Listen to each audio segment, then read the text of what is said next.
Hello class, my name is Warren Wood. I am a junior. I am majoring in entrepreneurship. And yes, that is a hard word to pronounce, but I'm getting a lot better at it. Born and raised in St. Petersburg, Florida. I've moved around a little bit for the most part, been here, I love it, what's not to love. Um, I'm excited for this class, I'm excited for this experience, although it is a little bit different, obviously because of the global pandemic.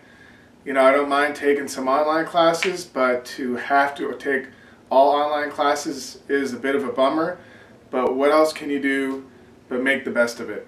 So hopefully in this class I'm going to learn how to be more creative. I feel like I am a creative person naturally, but sometimes I struggle to get what's in my heart to my head, out of my mouth, and into the public. So I'm hoping that this class will help me with that. I'm excited to see all your videos and meet you all, even if it's not in person. And I wish you all the best, all the luck, and I hope you enjoy my video. What does creativity mean to me? Why? What a wonderful question. I am so glad that you asked. The textbook definition of creativity would be the use of imagination or original ideas. But that's pretty boring, and I don't like it. So let's go a little deeper. Let me tell you what creativity means to me now after reading Creativity Rising. I learned that a heuristic problem is basically the opposite of an algorithmic problem. An algorithmic problem is one in which there is a blueprint. So if you have a Word document and you want to convert that Word document into a PDF, you could easily Google that or maybe ask a friend if someone's nearby, and they'll be able to go over a step-by-step process in which you can make that happen. A heuristic problem is one in which there is no set plan or blueprint for you to solve. So maybe you just bought a new home, you're doing a little remodeling, and maybe you're working on the plumbing and you come across some problem and it's so specific to your house, there's no way you can just Google how to do that. That is heuristic. And to me, that is creativity. It is a way to solve a problem in which you have not encountered before and you don't have a specific or easy guidebook. So it's really dealing with an ambiguous set of problems. Some things that I learned about creativity that I did not know. I did not know that 30% of Americans work in creative jobs compared to just 10% of Americans who worked in creative jobs in 1950s. So obviously you can see from those numbers that creativity is trending. I'm assuming, in the 50s there are a lot of manufacturing jobs, industrial jobs. Now there's a lot of tech jobs, um, consulting type jobs in which creativity may be a lot more prominent. I learned that creativity is about being honest with yourself. If you're not honest with yourself, I think it would be really hard to use the creative side, part of your mind, because you're not really being true and using your own ideas. I learned that creativity is largely about refashioning what already exists. It's not only about coming up with original ideas, which are very few and far between, probably really. It's probably more about uh, looking at an idea, coming up with a way to better that idea. I learned that creativity is about the willingness to be wrong, cannot be scared to fail, so to speak. I learned that the space in our brain between our inputs and outputs gives way to creativity.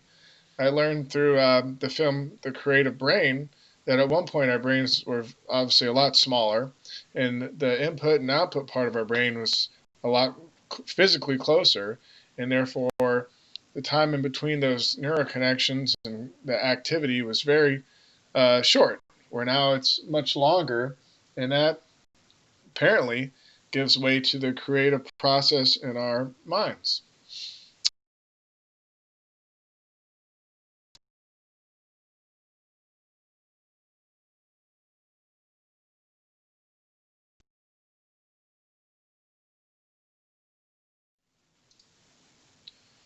What I learned about my creative self, I learned that pushing myself into uncomfortable places will help release my creativity. If you stay in a comfort zone, which you do the same things every single day, yeah, you might be safe, but you're not going to, have any reason to be creative because you've done everything before a million times, and you're not going to grow as a person. You have to be honest with yourself, and that creates more confidence. Um, I know that I worry too much about what others may think when I'm trying to come up with original or even just refashioning some ideas. If you're more worried about how people are going to judge you on your ideas, they're either not going to come out or not going to come out the way you want them to. I learned that you need to try and to not be afraid. And I learned that being creative is more about tweaking others' ideas. How creativity applies to my current field. Well, I'm currently working in a law firm. I'm an administrator, manager, uh, do some paralegal type stuff. It's really not too creative, but there's still ways you have to be creative. I had to be more and more creative. During this time of the pandemic, we had to send all our staff home, so we had to figure out how we wanted to do that, which we obviously had never done. We actually are really busy, so we had to hire someone. So going through the whole hiring process without really having any face-to-face contact was a totally new experience. Had to learn how to train someone without them being in the office, and how to explain things, and how to get familiar with Zoom, using that a lot. So even though, and this is obviously a rare situation, but I had to kind of think outside the box and deal with some heuristic problems. Creative skills needed for the future. Well, I think the one constant in the world is that there always will be change. And one of the quotes I came across in the book that I really liked was, adaptability requires working in a climate of ambiguity and changing priorities. So I don't know if there's a certain skill set, but I think just knowing that things are constantly going to be changing, and be accepting of that fact, and to know to not get too comfortable and not get set in your own ways. And because I believe at that point you're unwilling to grow, unwilling to change, and you might as well hopefully be close to retire, because I don't know how long. I don't think you last very long in any field. So just to not resist, to not fear change, accepting of it, just know that it's part of the world and it's okay. And if you are quick to adapt, you're better suited for any field. How I can learn and develop these skills after the class, really accepting and learning that failure is a friend and just a learning experience. That's all it is. If you never fail in any situation, you're probably not trying enough. You're not going to the right places. Um, and just try to turn that learning experience into a positive. Even though, yeah, maybe you failed in the long run, though, it's going to be for the overall better. To realize that creativity and answers to solutions may come from unexpected places. I'd like to think, don't put blinders on and look for all the typical places you might look.